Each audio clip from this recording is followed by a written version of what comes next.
Halo guys, balik lagi dengan Efek Anime.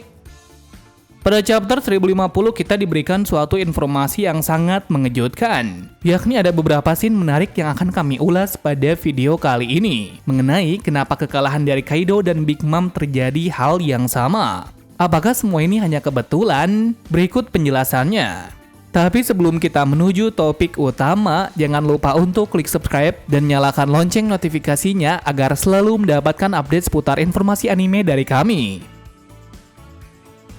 Dan berikut penjelasan prediksi One Piece 1051 versi Efek Anime.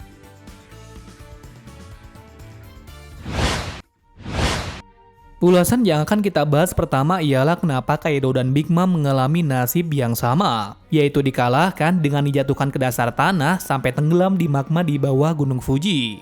Apakah ini ada semacam clue penting dari Oda disampaikan kepada kita para penonton? Yang menjadi pertanyaannya, apakah Kaido dan Big Mom mati tenggelam dalam magma tersebut? Bila kita melihat dari panel tersebut, kita hanya dilihatkan Kaido dan Big Mom tidak bergerak sama sekali. Artinya, mereka benar-benar tidak sadarkan diri atas terluka parah akibat serangan dari Law, Kid, dan Luffy. Terus tak lama dari situ, barulah letusan di bawah laut terjadi.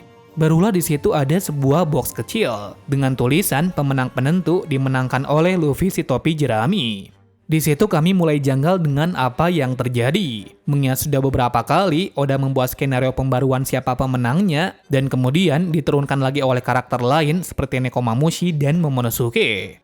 Kemudian apakah Big Mom dan Kaido terlempar dari letusan itu? Kami rasa pasti mereka terlempar dari letusan itu. Dikarenakan jika tidak demikian, maka Kaido dan Big Mom bisa saja mati.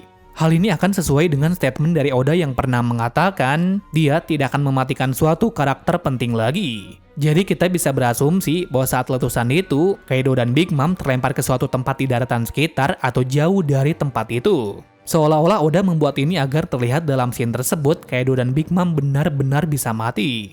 Bila skenario-nya seperti ini akan menjadi valid dengan ditunjukkan bahwa Jack masih hidup setelah bajak lautnya disapu habis oleh Zunisha Arkzo, di mana dia bisa hidup kembali karena dia keturunan dari ras manusia ikan. Walaupun hal ini belum benar-benar ada dalam manganya, namun dengan fakta tersebut bahwa Jack adalah keturunan dari ras manusia ikan, akan sangat pas bagaimana Jack masih bisa hidup dari kejadian itu. Tak hanya itu saja, di sekitar dari Zunisha waktu itu tidak ada pulau yang ada di daerah sekitar. Sekali lagi dengan hal ini sudah menjelaskan Jack bisa hidup karena dia adalah keturunan dari manusia ikan. Pertanyaannya, bagaimana Jack bisa bergerak di dalam air meski pengguna buah iblis? Nah, untuk perihal yang satu ini masih sangat sulit untuk dijelaskan karena sampai saat ini belum diulas lagi tentang kejadian itu. Dari penjelasan ini kami berasumsi bahwa Oda membuat skenario yang sama kepada Kaido dan Big Mom. Alasan kami berpendapat kuat seperti ini ialah karena mereka berdua adalah seorang Yonko, yang mana kekuatannya pun juga tak sebatas serangan saja, melainkan dengan pertahanan yang begitu kuat. Bila kita mengulang pada peristiwa kerusuhan yang dibuat Luffy dan BG di Whole Cake, kita sudah mengetahui bahwasannya dalam rencana membunuh Big Mom mengalami kegagalan yang sangat besar. Dikarenakan basoka beracun yang digunakan oleh BG tidak bisa membuat Big Mom terbunuh. Selain dari itu, ketahanan fisik dari Big Mom dikatakan dengan benteng besi berjalan, yang konon katanya tidak ada yang bisa melukainya sedikit pun. Buktinya sudah jelas dengan pedang jarum dari Brook tidak bisa sama sekali menggores tubuh dari Big Mom. Dengan adanya bukti tersebut sudah menjelaskan bahwa fisik dari Big Mom memang tak terkalahkan. Terlepas dari itu semua, satu kekuatan yang bisa melukai Big Mom adalah serangan dari dalam. Contohnya serangan petir dari Law dan beberapa serangan mematikan lainnya. Pada panel 1040 kita sudah melihat bahwa Law benar-benar dengan mudah menembus tubuh Big Mom dengan sesukanya. Sebab dari itulah Big Mom sangat mewaspadai kekuatan dari Law yang merepotkan tersebut. Di dalam pertarungan itu Big Mom tidak pernah takut sama sekali dengan kekuatan dari Kid, karena ia tahu kalau kekuatan dari luar tidak bisa melukainya.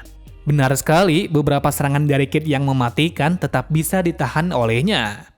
Terus Big Mom bisa kalah dalam pertarungan itu ialah gara-gara kekuatan merusak organ dalam dari Law yang membuat Big Mom beberapa kali kesakitan. Bukti ketahanan dari Big Mom yang paling ampuh ialah saat ledakan yang sangat besar di dalam lubang yang dibuat oleh Law di daratan Wano Kuni. Seharusnya setelah Big Mom terkena ledakan dahsyat tersebut, beberapa dari tubuhnya akan hancur.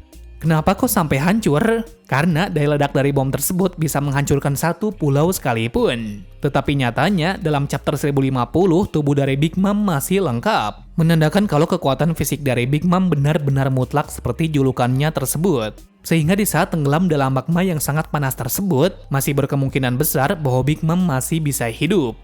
Lalu untuk ketahanan dari Kaido sendiri kalian pasti sudah tahu. Mengingat pertarungan dari Kaido dan Luffy berlangsung cukup lama. Yang mana meski Kaido sudah beberapa kali dipukul oleh Luffy dengan kekuatan yang tak masuk akal, tetap saja Kaido masih bisa berdiri dengan tegak.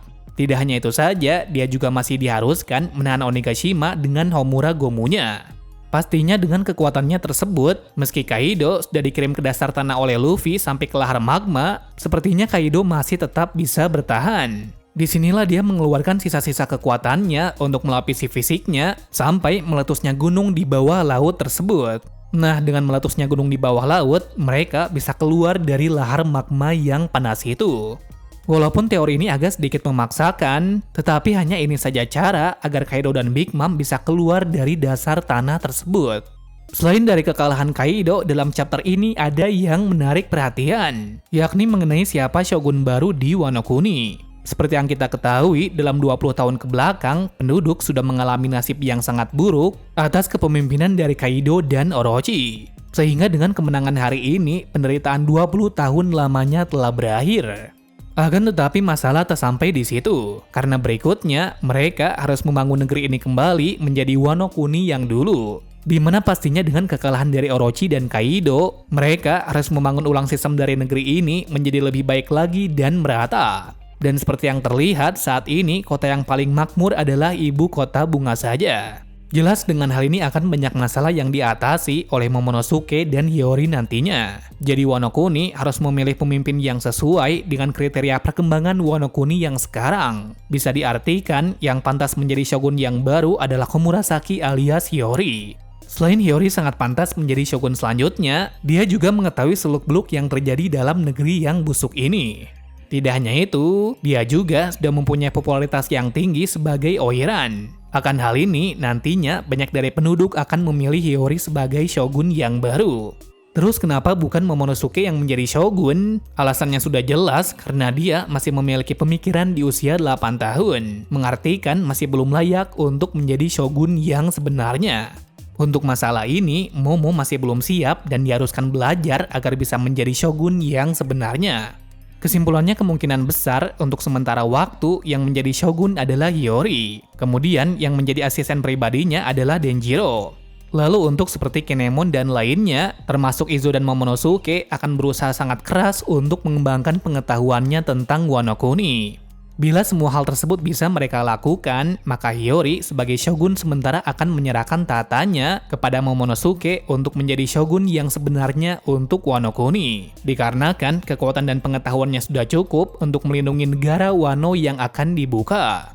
Berikutnya kita ulas kenapa Momonosuke masih menunggu sesuatu lagi untuk membuka perbatasan Wano Kuni. Alasan pertama, dia masih menunggu satu persyaratan lagi. Kemungkinan ini Momo sudah melihat di buku jurnal dari Oden.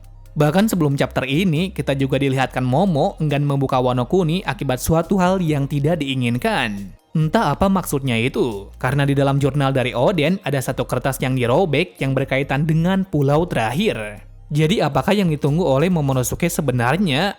Kemungkinan pertama, Momo takut akan ancaman dari luar yang bisa menyerang Wano Kuni dari arah yang tak terduga. Contohnya saja seperti pemerintahan dunia yang ingin merebut pulau itu. Tentunya dengan intimidasi dari luar pulau, Wano Kuni akan menjadi incaran banyak dunia. Mengingat di pulau ini ada banyak pengrajin hebat yang bisa membuat senjata dari batu laut. Kemungkinan kedua masih ada ancaman yang akan datang selanjutnya. Belum diketahui apa ancaman itu. Mungkin saja ini merujuk pada bajak laut Kurohige yang ingin mengambil sesuatu sebelum pemerintahan. Entah mengapa kami rasa hal ini masih menjadi ancaman besar pada Wano Kuni yang akan datang. Kemungkinan ketiga ada hubungannya dengan hukuman dari Zunisha. Dikarenakan dalam satu panel ganda diperlihatkan Momonosuke meminta maaf kepada Zunisha untuk menunda lagi pembukaan perbatasan dari Wano Kuni. Entah kenapa di sini Momonosuke menanggung sesuatu hal yang sangat berat, seperti memilih pilihan yang sangat sulit di antara dua pilihan. Sebab dari itu dia memikirkan dengan matang pemilihannya tersebut. Well, mungkin itu saja pembahasan hari ini yang bisa kami berikan. Bila ada ucapan dan kesalahan informasi, kalian bisa koreksi di kolom komentar. Terima kasih sudah menonton video ini dan sampai jumpa di video selanjutnya.